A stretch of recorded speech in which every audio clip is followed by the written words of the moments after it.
Broadcasting from the Blanchistan Centre. This is Phoenix FM. The internet is a communications tool used the world over where people can come together to bitch about movies and share pornography with one another. According to the Nerd Index, you should be upside down in a junior high toilet around the clock. All your days are belong to us. We'll do it live! Tide goes in, tide goes out. Never miscommunication. So this is the first video blog. It's over 9,000! My name is Foxy. The balls are in nerd. Objection! Do a barrel roll! Don't hate me, bro! It's a trap! It's time to do! Alright guys, it is the 27th of April 2019. You're listening to Phoenix FM and NerdtoKnowBasis here on NerdtoKnowBasis.com, iTunes, Spotify, and any other way you can reach podcasts. Guys, if you want to email us, you can. NerdtoKnowBasis@gmail.com, nerd2, the number 2, KnowBasis on Twitter, or of course you can reach my Twitter at DarraWV. Alright, we have a lot to get through this week. I'm going to do a quick rundown of Avengers Endgame after my interview here about Fallen City Brawl, which is a really interesting project along the lines of Final Fight and Streets of Rage and stuff like that as well. That's going to take up the first segment, and then after we come back after the break, we'll get into Avengers Endgame. And warning guys, heavy spoilers. There's going to be heavy spoilers in that. I was at the first screening there in Odeon, Blanchardstown on Wednesday night. It was a long movie, very long movie, but I will again give a spoiler warning before I start talking about it. It's just me, with the exception of the interview on this week's show. Hopefully we'll get Bryn back soon, but until the end, the first break, guys, here is the interview with the creator of Fallen City Brawl.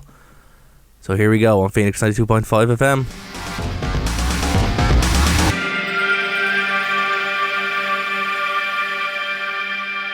Alright guys, thanks for joining me on NerdtoKnowBasis. I am joined here on the line by Mr. Mike Wells, creator of Fallen City Brawls.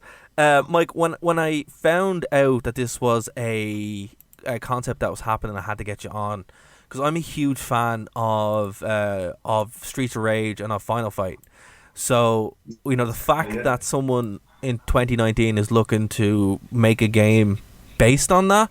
Talk to me a little bit about how this came about. Yeah, well, you know, I also love both of those games. I grew up Mega Drive, so the Streets of Rage series particularly, I played a huge amount when I was younger.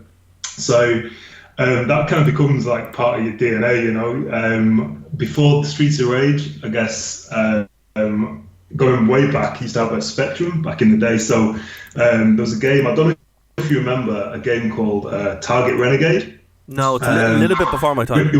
It was really cool. It was like a precursor to kind of Streets of Rage, you know, the same kind of style. Right. But it was really cool. But Streets of Rage came, obviously Final Fight as well. And yeah, I just love those games. I've kind of always kind of tried to kind of code, tried to create games, create some kind of small things, nothing for release commercially, but for this kind of project, you know, I decided these are the games that I most enjoy playing. You know, this is something great about the kind of the flow you can get into playing a really good scrolling beat 'em up. And I thought, you know, this is what I want to really focus on. This is what I want to really develop. And yeah, I mean, the timing is interesting because, you know, it's been 25 years since the last Streets of Rage game, for example. Yeah. And you know, there's been a bit of a gap in the market. Obviously, this year we've got the release of, or maybe next year we've got the release of Streets of Rage 4 coming. So yes. I think this type of game is a little bit more in people's minds than maybe it has been for a while now. But that's cool, you know. There's a lot of people enjoy this kind of game, and you know, I'm really enjoying the process of making it. So yeah. So I I won't. I won't get too technical with you, but I kind of have to a little bit. What are you? What are you coding the game in? Are you using any particular engine, or because I'm looking at some of the GIFs you have up on the site, fallencitybrawl.com, and it's pretty impressive. Thank you. That's really cool. It's it's still work in progress. There's still work to be done. But thank you. It's coming on. I'm using Game Maker Studio 2 from Yo-Yo Games, and it's really cool. It's quite easy to get started with, but it's got a lot of depth. You can take it as far as you need to. In terms of the kind of flexibility of the engine. So it's Game Maker Studio 2, and for the actual sprite work, Game Maker's got a sprite editor built in, but I tend to use Ace Sprite, which is a kind of pixel art, 2D pixel art software package, which again it's a really good tool. It's pretty easy to use, and it's kind of it's enjoyable to use, So yeah, I enjoy the pixel arting side as much as I enjoy the coding side, really. So yeah. But thank you. Yeah, it's kind of coming. It's starting to take shape, For sure. Like the one thing I will have to say, the pixel art itself, the 16-bit look is beautiful. Like it's timeless, and you really capture that spirit. So fair play. No, thank you. It's a style that I kind of grew up with, and I think back when you kind of the Mega Drive, the SNES, but I think also if you look at like the Neo Geo, I think probably the Neo Geo for me was like a pinnacle of kind of sprite work, of 2D sprite work, and there's some awesome stuff released today as well, but I think in terms of being able to get the most out of the technology of the time, I think the Neo Geo system was just awesome. So that's the kind of, I'm aiming for that kind of 16-bit, 32-bit kind of pixel art look. But there's something about pixels, like you say, it's kind of timeless. And, we've got the luxury now, I guess, of having the technology that kind of gets around some of the issues that developers would have had in the past. They had the job, I guess, in terms of the memory limitations and the kind of color palette limitations and things like that we don't really have those kind of boundaries, except for where you kind of set them yourselves in terms of things like palettes and stuff. But yeah, so it's a pleasure kind of working with those kind of with pixels and creating that. So right. Cheers. And just on the actual development side itself, the website's saying you've been working on this for 18 months. Talk to me a little bit about how the actual concept goes from, right, I want to do this, then walking through it. So how does that happen? It started off pretty small. So I followed a couple of tutorials, which were basically, I think the best way to learn anything in terms of coding and developing is by kind of looking at either kind of examples that have been created or kind of following through tutorials and then tweaking and changing what you've got. So I looked at a few tutorials around different types of game, kind of developing using Game Maker. And then I basically kind of started by looking at just the basics of getting a character in place, getting that character moving around, then looking at adding the kind of animation I need for the kind of the walking. The walking animation is the toughest part of all of it for me, getting the walking kind of right. And I've still got work to do on this for some of the characters. I really like it though. I have to say, one of the things that I really like, I really like the walking animation. It's awesome. It's proper old school. It's been a few. There's been a few kind of different iterations of it. It's because it's such an important thing. With a scrolling beat 'em up, you're always watching the guy kind of walk around. That's true. Kind of throwing punches, kicking, but he's got to look kind of like he's or she's kind of means business, So the walking animation's got to be good. And just from there, then as well, how fast do you want to make this? Because when you go back into play Streets of Rage or Final Fight, like I can get through Final Fight on €3. So that's how good I am at Final Fight. Not great, but not terrible. Streets of Rage, it's a bit more of a challenge. Still, how how broad are you looking to make this, or what should we expect if we sit down and pop this in the Steam or whatever? How long is it going to be? Yeah, it's funny you should say that about Final Fight, because I struggle with Final Fight. I find it difficult. The first time I played Final Fight was in the arcade, and I put in, like, I don't know what it was when I played it, maybe like 50p or something, and I got whooped, in the first stage. I've got better since. I had it on my PlayStation 3 Final Fight, on one of the Capcom kind of releases on the PlayStation Store, I think. But so I'm better at the kind of Streets of Rage probably than the Final Fight. But with Fallen City Brawl, it's going to be, I'm thinking kind of 8 stages, but with multiple routes through the stages. So there'll be some kind of choice of routes as you go through, and those stages will also be pretty flexible. So I'm wanting to build in things like breakable kind of floors, breakable walls, so it kind of expands the area of the fight basically as you kind of going through. I want it to be quite tough, but it's going to be accessible, So it'll be a kind of game where there's a lot of depth if people want to kind of get really good at it, basically, and I think people will, So the depth will be there in terms of things like kind of mastering the counter moves, mastering some of the kind of more in-depth combos, stuff like that. So yeah, it's going to be pretty intense. So. Right. And as far as the team, is it just yourself? Yeah, that's right. In terms of the development, it's been just myself up to now. I've recently been talking with a really talented guy who is going to help me with the sound on the game. So a guy called Daniel Lindholm, who's got credits for Street Fighter 5 Arcade Edition, and also Resident Evil 6 as well. So yeah, I'm really excited to be working with Daniel on the kind of the soundtrack for the trailer of the game. Right. Which is going to be awesome, and hopefully more from there as well. And is there any kind of release date in mind? Is there a roadmap? Is there any way we can? Is that still a bit out in the distance, or what are you looking? Yeah, it's a little bit. I haven't confirmed a release date yet. What I don't want to do is set a release date and then kind of find out I need to push it back. I want to be kind of transparent about where I'm up to, which is we're still fairly early on in the development. But there's a lot in place now, so I'm able to start kind of planning that a little bit more.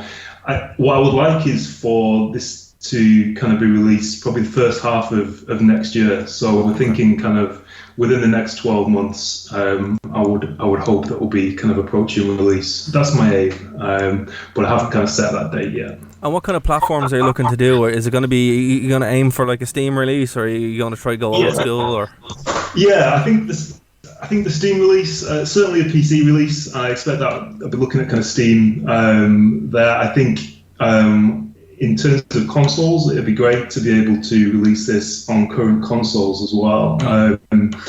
So I play a lot of PlayStation 4 myself. It'd be awesome to be able to play this obviously on PS4. But I think looking at kind of Switch and Xbox as well.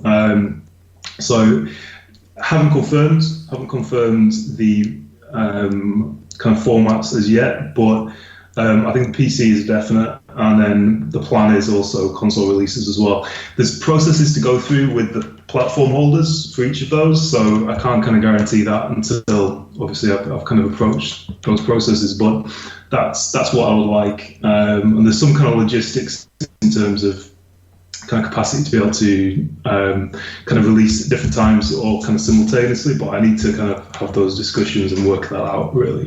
So. Yeah, for sure. I don't know, what have you thought about as a developer of someone making a Neo retro game? What do you think about the kind just as a developer of somebody who's making Neo retro games, what do you think about that kind of revival now? We're going to start with the Binding of Isaac, and now it's all the rage with Shovel Knight and stuff like that, and then Cuphead. Yeah, I think it's great that the kind of market has opened up to people that have got good ideas, have got are willing to put the kind of some really talented people that are making some great games that are getting the kind of recognition that I think they deserve, and I think AAA games, can be fantastic. I've been playing Titanfall 2 recently. I know it's not the newest of games, but it's a kind of example, I guess, of a big budget game that is just pretty awesome. I think, but what can be equally good is where you have, what can be quite a small project, but some fantastic ideas, some fantastic kind of atmosphere. I think is something that can really come through with indie games, and you can kind of see the passion that some really talented developers put into their games, and so it's great that there's that kind of success that kind of can come with that, where you've got that kind of talent. So yeah, it's great. I think, yeah, it's a brilliant thing. It's interesting looking at. You've probably seen the news of the Google's kind of moved into the kind of streaming of games. I don't really know how that might affect kind of developers. I think, I guess with the kind of, I don't know, the might of Google behind that kind of project, I'm guessing it potentially opens up the market further and potentially gives people opportunities that maybe they wouldn't have had. But I don't know. We'll have to see how that pans out. But yeah, there's some fantastic indie games, and it's some great stuff out there. And obviously, this is your passion project and something you're kind of doing on the side. Would you consider something like Patreon or something along that? Yeah. What I need to look at kind of funding of this game. I'm some way into the development, but I think there's going to be things that I mentioned kind of the music, but there's other areas that I'm not an expert on, and that there's people that are more talented than me that could bring a lot to the project. So I am interested in looking at kind of funding for the game, because it's obviously been self-funded to this point. Yeah. There's different ways of doing that, I guess. There's things like Patreon or Kickstarter. I'm looking into those kind of things at the moment. And there's, I'm fortunate that there's people that are really, I guess, passionate about the project. And so I think it'd be great to be able to say, well, look, this is a way that people can support the project. But I'm just not quite sure how that'll look yet. But I need to kind of research that a little bit more. But yeah, I think there's certainly potential for it. I you know what? I've seen worse things being funded on Kickstarter. Yeah, it's thank you. It's I hope that I'll be able to look at that, because I think in terms of kind of creating what I'm looking to create, that would be really cool to be able to help get there. Like I say, there's certain things that I can do myself, and certain things that, to do a really good job, it's going to need to get some kind of people that are more specialists. So things like, I enjoy kind of the pixel art side, but if you give me kind of a pen and a red paintbrush, I'm no good with that. So if I'm looking at kind of artwork, for example, for, say in future, if I wanted to do a kind of physical release of the game, it'd be really great to have some really cool artwork associated with that, like an instruction book with some kind of great designs in it, things like that. And that isn't one of my talents, so I need to be looking at kind of funding something for that. So that'd be good. One of the coolest things I've seen recently is the Sonic Mania release, and they actually released it on a physical Mega Drive. It was like a fold-out thing, but it was like a physical Mega Drive cart. And I'm like, man, that's cool.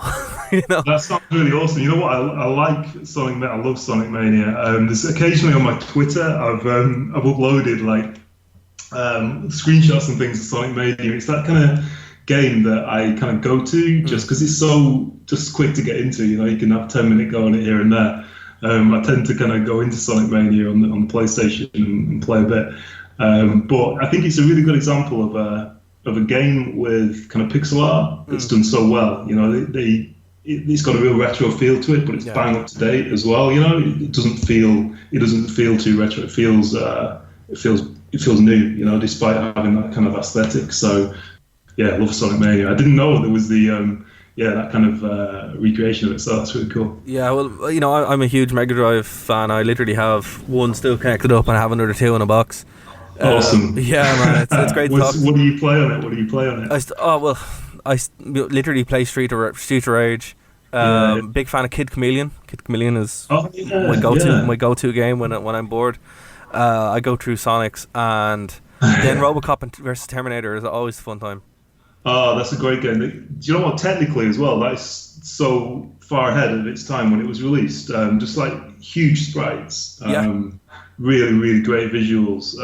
Actually, I really enjoyed that game. The street background for some of the stuff that you're using kind of reminds me of RoboCop vs Terminator, actually, believe it or not. Yeah. It's a kind of like it's that kind of dystopian future kind of look that I'm trying to get a little bit as well. Where it's atmosphere. I'm trying to get, whenever I do a kind of background to the game, it's trying to get the atmosphere right. It's so important. There's something about how it's lit. And, you definitely have that. Definitely have that atmosphere, and I think I can just I'm actually really excited about the project, fanboying a bit, really excited about the project, so I can just imagine when it's there with the music and stuff like that as well. I think you're onto a winner, Mike. Thank you. There's I'm really hoping that people enjoy it. It's I'm enjoying making it. There's some cool things I'm looking to put in there. I'm working on a wolf. You might have seen one of the one of the videos with the wolf in there. He's going to be like a kind of sidekick. I'm trying to create it so that the player kind of really builds like a relationship with this wolf. It's going to be a bit like, did you ever see K9 or Turner and Hooch, where you've got like the kind of cop with the police dog, and they kind of hate each other at the beginning, and then they kind of build this bond, where they kind of save each other's lives and stuff. So I'm hoping that the kind of same kind of thing can happen with this wolf. So this wolf's gonna just be awesome. He's gonna like just tear into the bad guys, but you'll be able to kind of train him between stages and stuff like that. So you'll be able to like work on his kind of like how obedient he is. So if you kind of ask him to attack, if you kind of command him to attack, he'll kind of do it very cool, better, more effectively if you've kind of trained him, things like that. So and in some of the shots there, you have a car with two lads getting out with Kalashnikovs. Is that kind of similar to the Streets of Rage thing, where you push a button and they kind of back you up? Yeah, it's borrowed pretty heavily from the idea. Right. I think if you look at the Streets of Rage series, I think it's an awesome set of games. But I think what they lose in the second one onwards is having that kind of police backup where you press that button and they come and zoom onto the screen and just unleash hell. So I like that idea, but I wanted to do something a little bit different. So. So the guys will come onto the screen and kind of slide in the car and then get out with the kind of weapons and stuff. I want that to be you to be able to kind of build that up though. Did you ever play Golden Axe? I have. Yeah. So in Golden Axe you collect the magic potions from those little elf guys.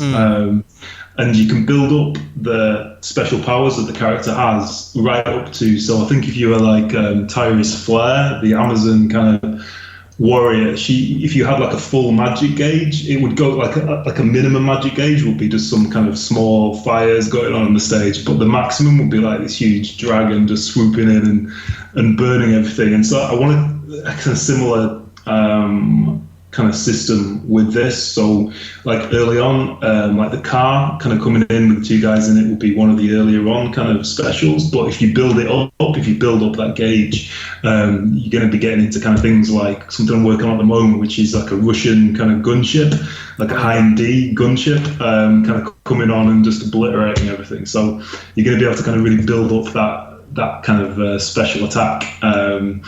And so if you save it up longer, you're going to get a better attack out of it. So there'll be a little bit of strategy with that as well. Oh, that sounds fantastic, man. It's very unique. It's one of the most unique takes on the genre I've seen. And obviously, there is that kind of gap in the market. Streets of Rage 4 is coming out next year, but you got some time. And I definitely think with the era we're in now, it's it's interesting with Streets of Rage 4, because I'm looking forward to that. I think it'll be great. So it's got a different look, I guess. They've gone for quite a more modern look, I guess, or in terms of maybe not modern, but kind of cel shady kind of look, which looks great. But obviously, I'm more of a fan of the pixel art myself. But I think they'll end up being quite different games, really. So they're both scrolling and beat 'em ups. But I think what I'm trying to do is something a little bit different. I'm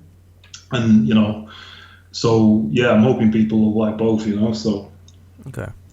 Yeah, well, look, if people want to get in touch with you, I would urge them to go over to fallencitybrawl.com, check out the amazing artwork, have a look there. It's even though it's early in development, it's definitely something that has a lot of legs. I'm looking forward to seeing what's coming down the pipeline. But if you want to get in touch with you directly, Mike, how are you able to do that? Yeah, I'm pretty active on Twitter, so Twitter's probably the best place. I'm there at Fallen City Brawl,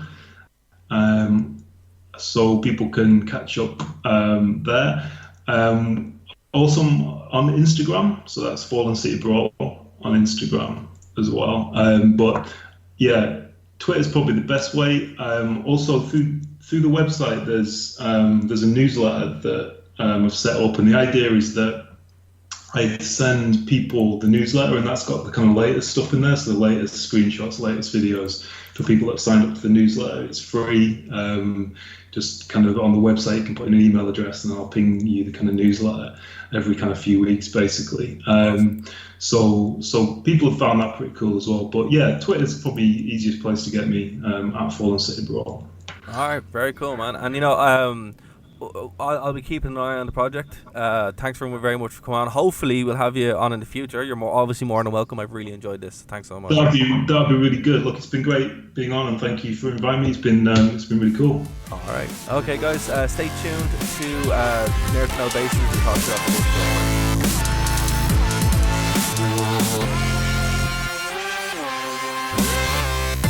Okay, so you're listening to the podcast and you're wondering, well, what if I want to listen live and I'm not in Ireland? Well, don't worry. Go over to www.NerdtoKnowMedia.com. On the webpage at the bottom, there is a link to the Phoenix FM stream. Check out the details of the show you want to listen to and you'll be able to catch us live.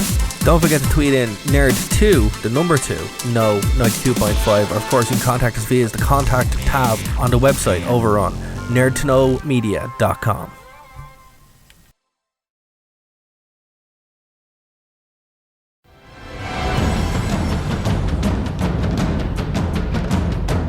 Broadcasting from the Blanchistan Centre, this is Phoenix FM.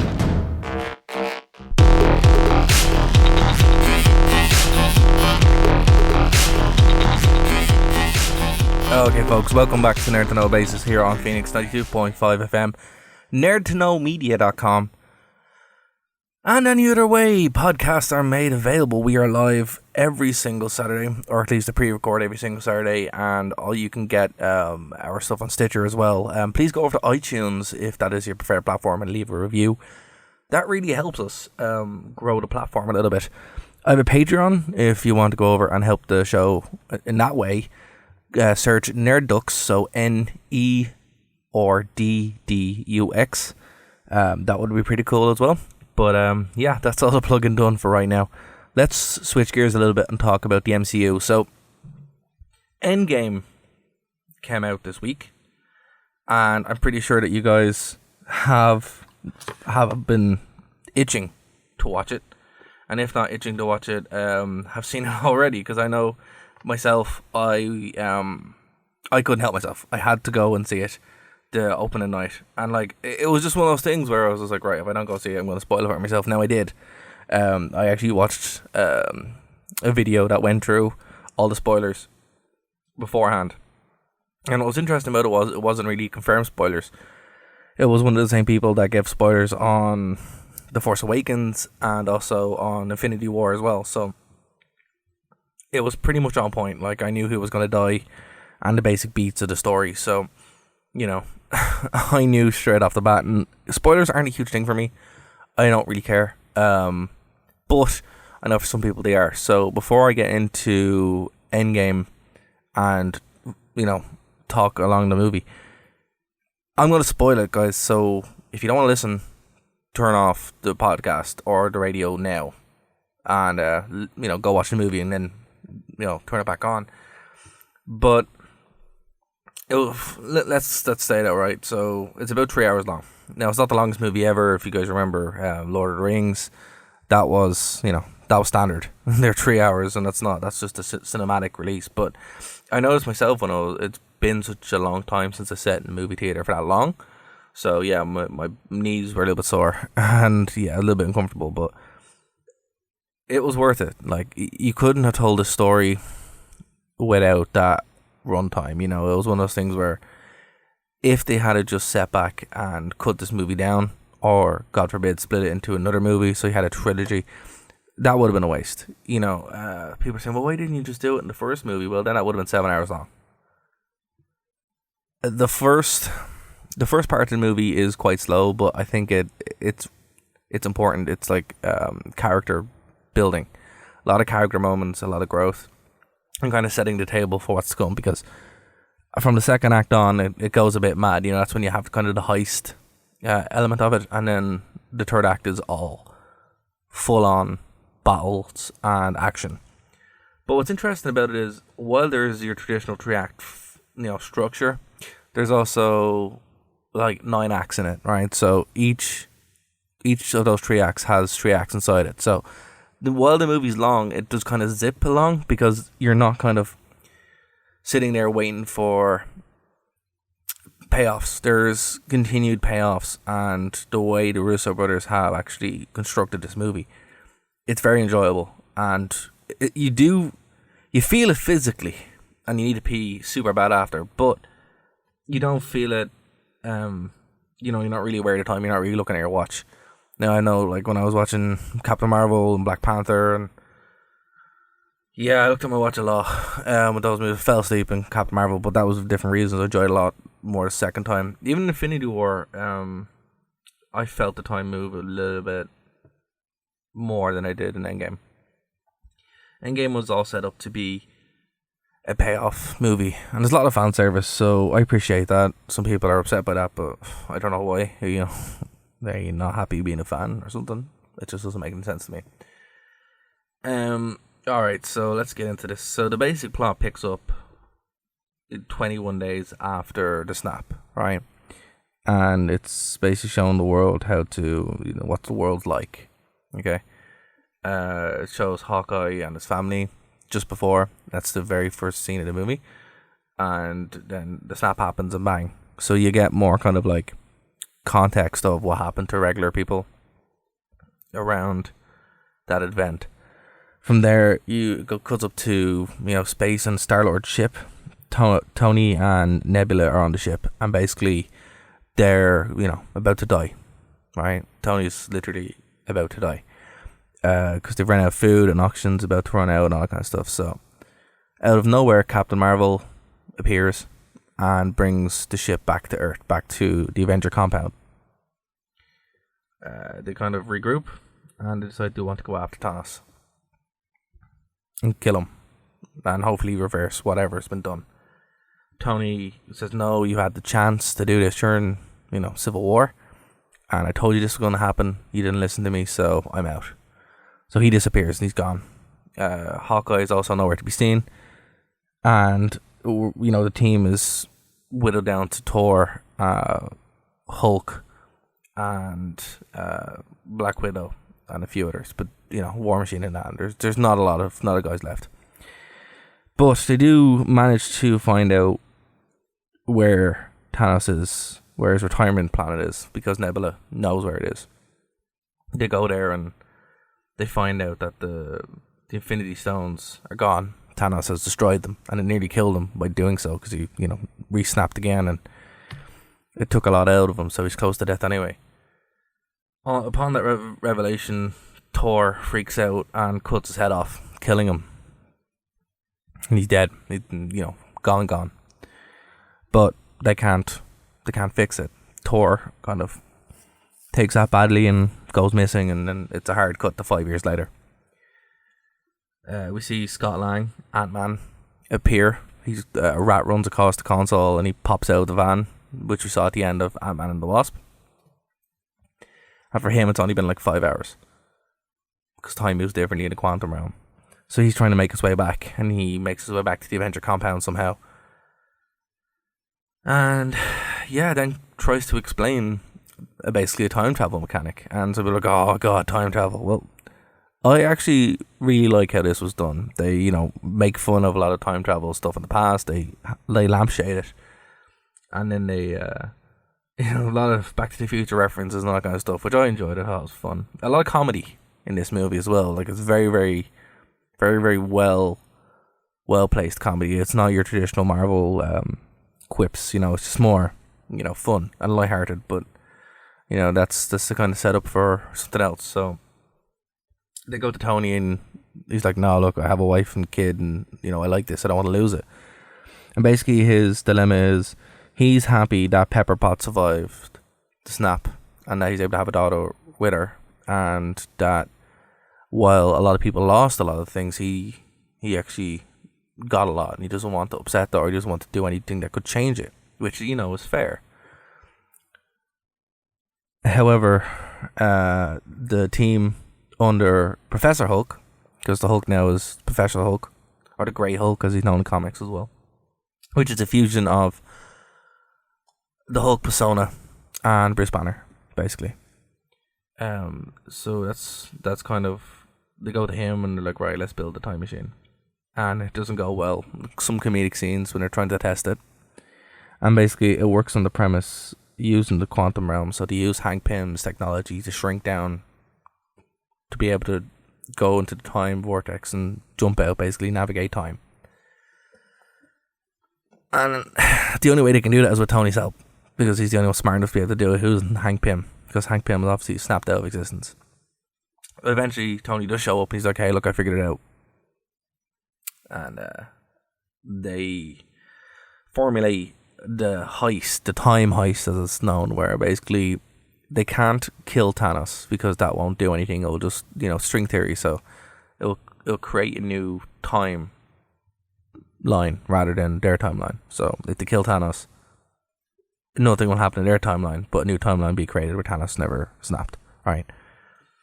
So what they have to do is they have to navigate their timeline and get the stones before Thanos gets them. It's kind of convoluted, but it makes sense, right? So they split up into teams, and they realize in New York, there's 3 stones in New York at one point, if they can get them, in 2012. The one held by Doctor Strange, Ancient One, in the Sanctum Sanctorum. Obviously Loki's staff and the Tesseract. They're all in New York at the time of the battle, New York in 2012. There's the storm on Morak, which is the one that Star-Lord discovers in 2013. The one I think it was in 2014 with Thor in Asgard. That's during Thor 2, and there's one, obviously, the Soul Stone, where that was an Infinity War. So they jump a little bit ahead, just around 2013, 2014, and that's their targets. So basically, what happens then is it kind of cuts around the teams that are doing it. So Hulk, Tony, and Cap all try to get the stones that are in New York. Hulk, meets the Ancient One, and they don't fight, but they kind of talk it through. And a deal is struck that, look, we'll give you the stones, but you have to give them back after you're done, which is fair enough. The staff, they get with no problem. Cap basically pretends to be a Hydra agent, and that's how he's just given the staff, because, obviously, the stuff in Civil War hasn't happened yet. And then the Tesseract they get, but Hulk from 2012 kind of causes problems, and they lose the Tesseract to Loki. Loki takes the Tesseract and jumps back. So Tony and Cap figure a plan that you have to jump to 1970 to the facility where Captain America was pretty much created, to get both the Tesseract and also some of Hank Pym's molecule juice, for want of a better term. So that's what they do, alright? And that's a pretty cool scene in and of itself. Black Widow and Hawkeye go to get the Soul Stone, and Black Widow is killed. She kills herself, basically, because you have to make that sacrifice, and she doesn't want Hawkeye to do it, so they fight, basically, to try and kill themselves. Very, very good sequence, actually. The scene with War Machine and Nebula getting the stone off Star-Lord, they pretty much just hit Star-Lord and then steal the stone, is what it is, you know. And Chris Pratt really didn't do much in this part of the movie, which, you know, kind of makes sense. And then, you know, Nebula's kind of captured after that, and that kind of sets up the table for something else. Asgard, Thor is a mess at this point, so he kind of looks like the dude from The Big Lebowski. And yeah, he's kind of, they go back to Asgard and he can't do it, and you know, Jane Foster's there, which shocked me that Jane Foster was there, because I was not expecting her to be there, other than I saw her, she was at the premiere, Natalie Portman. I was like, oh well, she must be in the movie then, and she was. I was glad to see it, because, you know, I like Natalie Portman. I thought, you know, the first 2 Thor movies were not bad. Some people say they were, and I'm like, are you crazy? They're Shakespeare in space. I really like them. Thor 2 wasn't great, I'll give you that, but it wasn't bad. I had some pretty cool sequences, and I thought the romance that they had was quite good. So, you know, hopefully they'll bring it back. Anyway, Thor meets his mother, and obviously the day to go back is the day that Thor's mom dies in Thor 2. So he kind of gets a pep talk, and at this point he's fat, and he lost his purpose, and he took failing badly, as you would. So his mom kind of says, look, you know, get yourself together, you're worthy and stuff. And you know, eventually Rocket stabs, you know, well, doesn't stab, he steals the gunk from Thor 2 out of Natalie Portman off screen, we don't see it, and then runs in. He's like, hey, I got it, and then they're getting ready to go, but Thor gets Mjolnir back, because Mjolnir still exists in Thor 2, right? So yeah, that's basically, so they all have the stones now, they have everything, but the big kicker is Nebula was captured. Not only that, but past Nebula, they share like a neural network, and Thanos actually sees the plan through their Nebula, who's still evil, and they capture current Nebula and, you know, basically do a identity swap. All right, so they can send her back and infiltrate the Avengers. That's what happens. They go back, they set up a new Infinity Gauntlet, and Hulk snaps, brings everyone back. Alright, so the world is saved. Yes, but Nebula then uses a time machine to bring Thanos' warship back, and he blows up the entire Avenger compound and summons his entire army. Right, so this is bad. This is really, really bad. And then we lead into the third act, which is a huge, massive, crazy battle, which is epic. It's absolutely epic, right? Obviously, you have to talk about what happened here, where the Infinity Gauntlet, it becomes kind of like a MacGuffin, right? But we're not there yet. Thor, Iron Man, and Captain America stand up to Thanos by themselves, because when the bombs hit, they kind of just landed there. That's amazing. Thor is, you know, fully powered. He's using Mjolnir and Stormbreaker, and he's just, you know, slamming through him.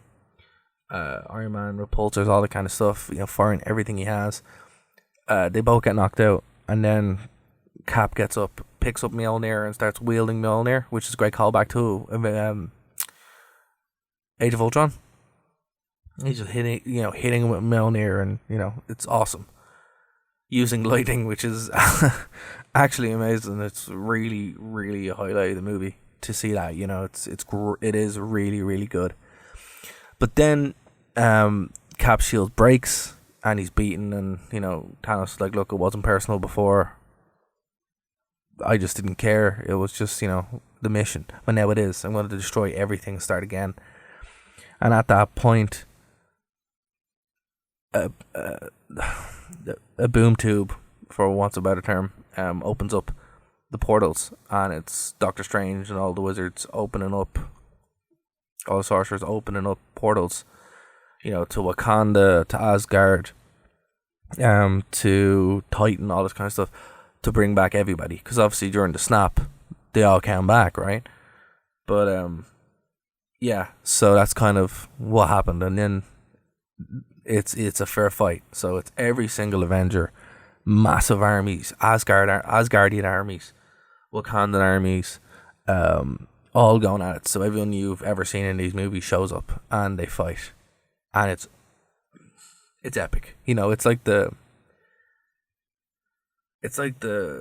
battle at the end of Aquaman in scale, but bigger, and it has more emotion because these people, you know who they are. They're not just faceless grunts, right? Except the Wakandan armies and the Asgardian armies for the most part. Like, you know, a couple of the players, but they're just grunts, right? So, but you get your hero shots from Black Panther, you get your hero shots from Spidey, Doctor Strange, some nice little back and forward between Tony and Doctor Strange. Captain Marvel has a really cool, kind of flurry, but she can't even beat Thanos. So basically, they're trying to get the Infinity Gauntlet over to Scott Lang's van to use that time machine because that's the only one that's left. And the thinking is to get the stones over so they can send them back in time. However, they're stopped and they can't get there. Thanos stands there and he's like, right. So eventually Thanos gets the Infinity Gauntlet, puts it back on, and he's just about to snap. Iron Man shows up and gets hit back, but Thanos snaps, right? So nothing happens, and he realizes that all the Infinity Gems or stones have been taken off it. Tony pops up and puts them into a suit and says an amazing line. It's a callback, a lot of callbacks. And he just said, I am Iron Man, and then snaps, wiping out the entire army of Thanos. All of us get wiped out. But then obviously the impact of that, because Tony's just a human, he gets mortally wounded. So he's lying there dying and has a really emotional moment with Spidey. His basically his surrogate son, right? Pepper Potts is there and Cap and all that kind of stuff. So he dies peacefully and dies surrounded by his friends and family. So it's the best send off. He died as a hero and as a fulfilled man. It's very emotional. A lot of teary eyes in the cinema, I guarantee. If you didn't, you don't have a soul, right? But yeah, for the first of real big heavy hits in this movie. So then we're just into, a non-Iron Man universe. So then what happens? Captain America decides, look, I'm going to go back and drop out all these stones. This is after Tony's funeral, which again is another very emotional scene. So a lot of characters there. It's kind of spot who's who. They're all Tony's funeral. But Cap decides to go back then, and Bruce is like, look, just take 10 seconds to come back. 10 seconds elapse, nothing happens.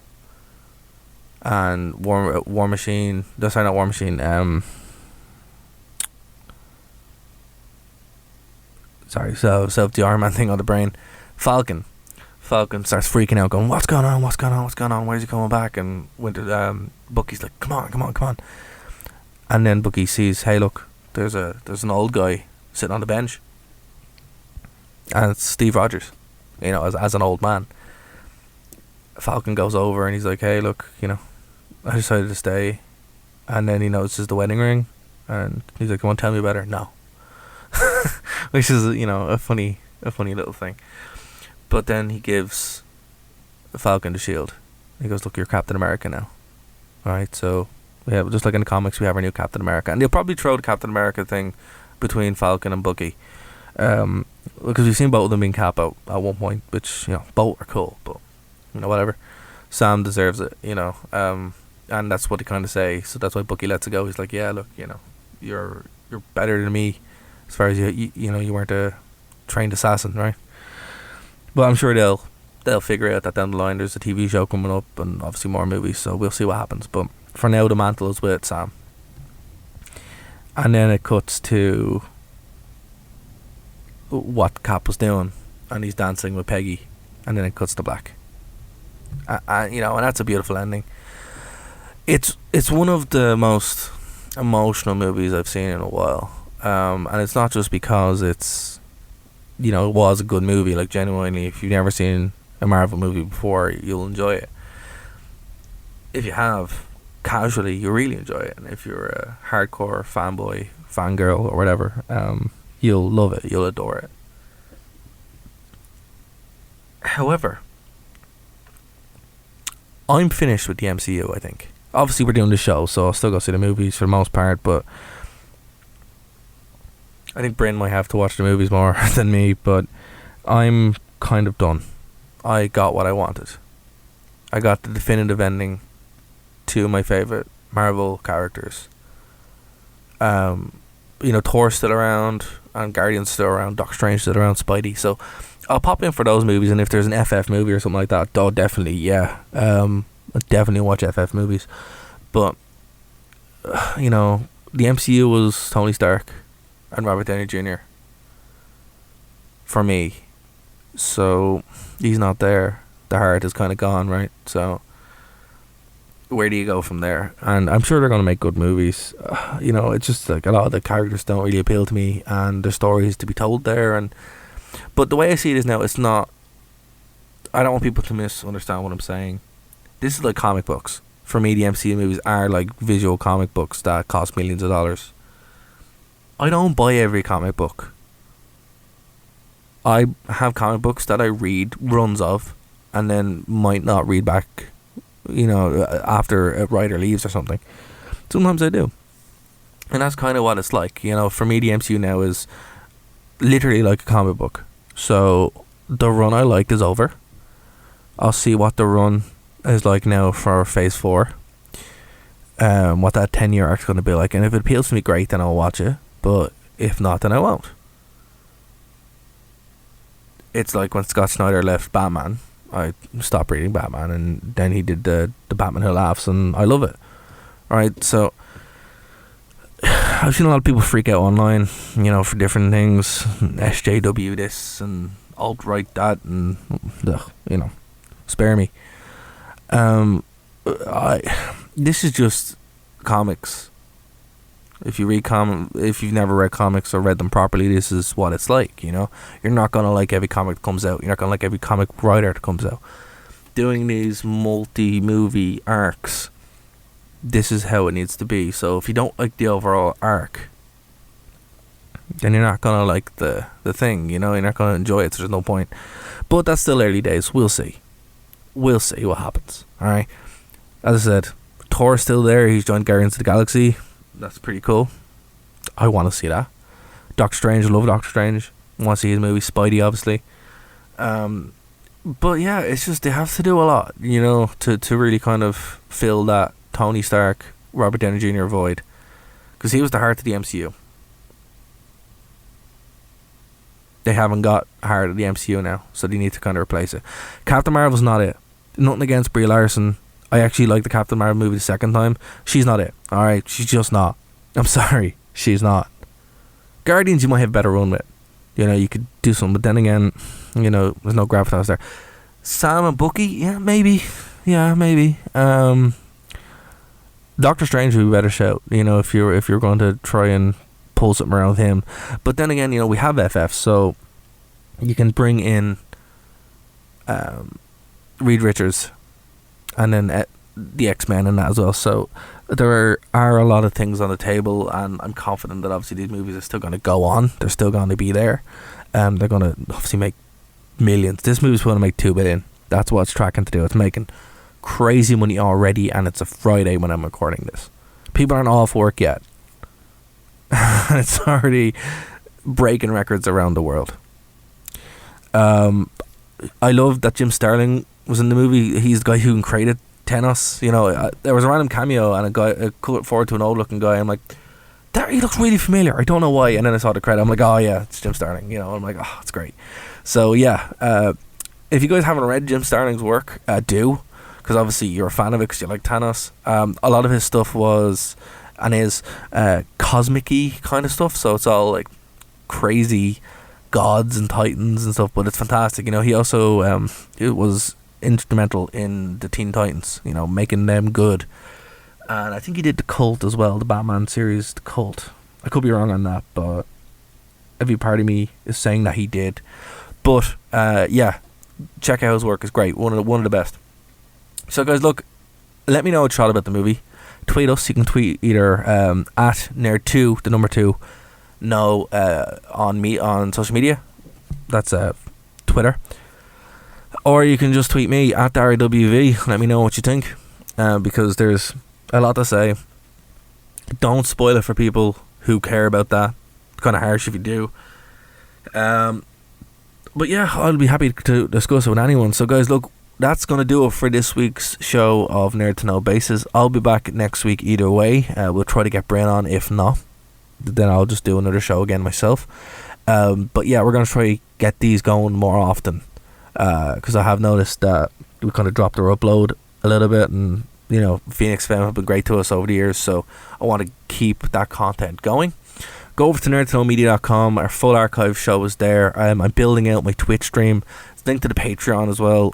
If you want to support me there, support the show, that would be fantastic. Again, iTunes and iTunes review would be even better. Again, cost you nothing, and it would really, really help us out. Alright guys, until next week, I've been Darrell O'Connor. This is Nerd to Know Basis here on Phoenix 92.5 FM and NerdtoKnowMedia.com.